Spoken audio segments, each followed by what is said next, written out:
Y'all got it? All right.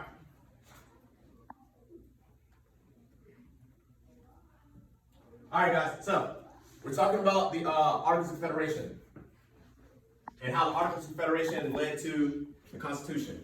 Okay. First of all, we know everybody's gonna have their own opinion on what has happened in the country since the American Revolution. It's fine for everybody to have their own opinion on what they think or what has happened and how it led to how we are today and how our country has changed over time, okay? So respect everybody's opinion on what they have to say, because you have your own opinions too. Don't be afraid to voice it, all right? You know, in here, we like to talk about it, discuss. If you have any questions specifically, shoot them out and we'll adjust them as a class as we go, all right? We're gonna start talking about with vocabulary, all right? I had y'all do this vocabulary on your own. I let you Google the words. One, because I know how you Google. I know mostly what you guys came up with, all right? There's many different ways that people define these different terms, okay? And we talk about these as we go through our discussion on Articles of Confederation and the Constitution. First of all, the Articles of Confederation, when did they come? When did they come? 1781. 1781. When did it come after? What event? Nope. Out of order. Out of order. What event took place? Major event. The Revolutionary War. Okay? What happened after the war? The war is said and done. What was the state of our country after the war was done? Why did we fight? That didn't happen. Why did we fight the Revolutionary War? Why? Freedom. Freedom from Britain. What was our issue with Britain? Taxes. Absolutely. Okay? So if we're free from Britain, who was our governing authority at the time? Us. Ourselves. Us, right? What kind of government did we have? We didn't. Okay? So all those politicians, those that had money, they came together and they said, well, we need a government. They came together, they had a meeting. Articles of Confederation was created. Okay? What kind of power did the Articles of Confederation have for us? It gave us a government. It gave us a government.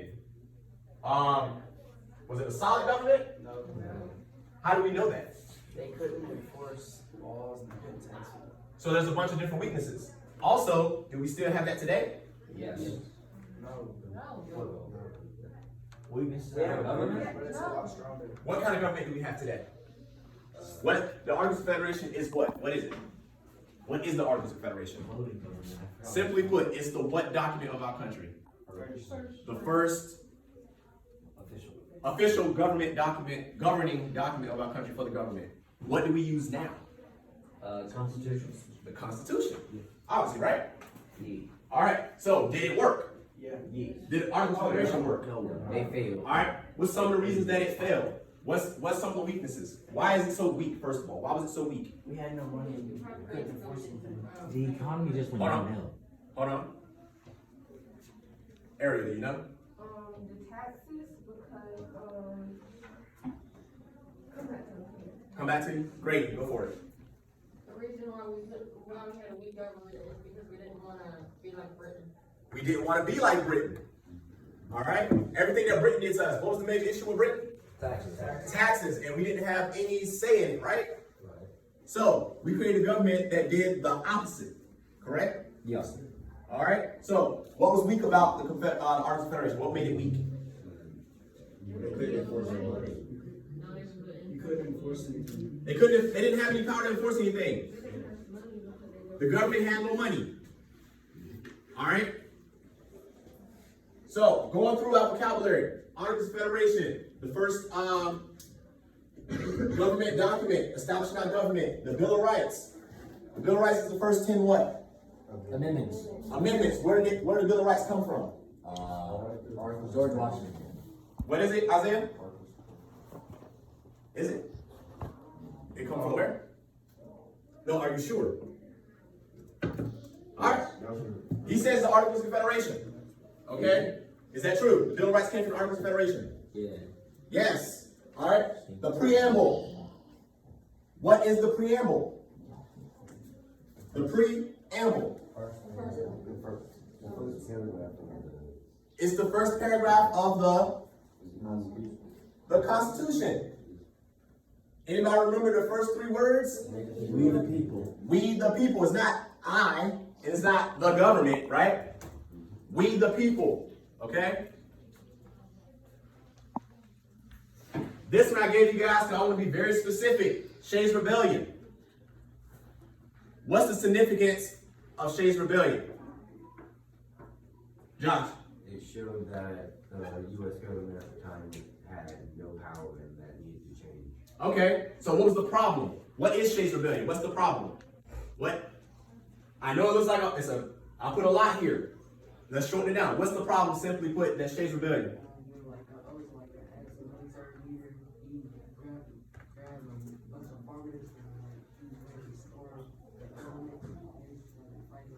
You're absolutely right. Daniel Shay, former military personnel, him and fellow farmers were being harassed by banks for money issues, right? They felt it wasn't fair because the government didn't have power or money. So they took up arms and went down to express their deep concerns, right? And Congress at the time sent out the national military to quell the rebellion, and they killed a few of them. The rebellion stopped. Okay? What came out of the rebellion stopping? Nope. Nope, not Northwest Ordinance, not limited vocabulary. What came out of the rebellion stopping? They stopped the rebellion. So what did Congress believe needed to happen because of the rebellion? Persuaded the conservatives of the need for a strong national government and contributed to the movement to draft the Constitution. Say that again, Marco, because it was overlapped by what Grady said. It persuaded conservatives of the need for a strong national government and contributed to the movement to draft the Constitution. Okay, so what Marco said in layman's terms, all right? The articles suck. We need to change them. Because this is not what we want, all right? The Northwest Ordinance came around because the government didn't have any money. Anybody remember what did the ordinance cover? The Northwest Ordinance of our country, the Northwest Ordinance. What did that documentation do? It established the government for the Northwest Territory for admitting a new state to the Union and guaranteed that newly created states would be equal to the original 13 states. Absolutely. All right. It took territory that we had in the northern, western part of our country and made it so that it can obtain statehood and that it will be considered states. They'll be equal to the 13 states as long as they meet certain criteria. Okay?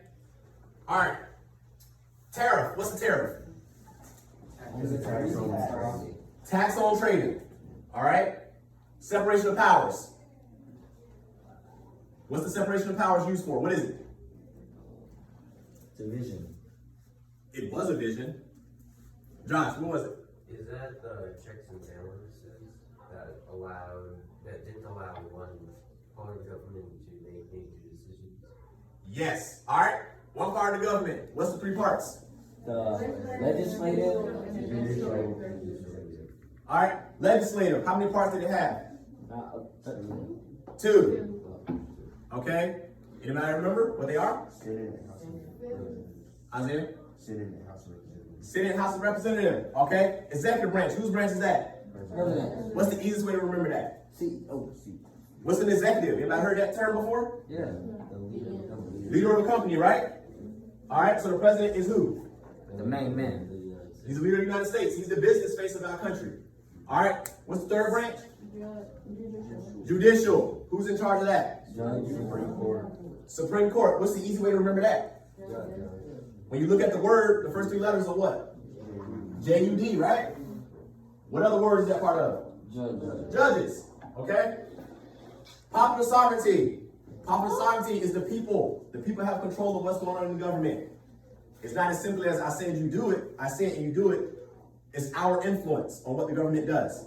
Okay? That's voting. It's a form of popular sovereignty. In the United States, do we vote on everything? Yeah. We do. We vote on everything. All right? All the way down to city level. All the way down to even being in the school for the most part.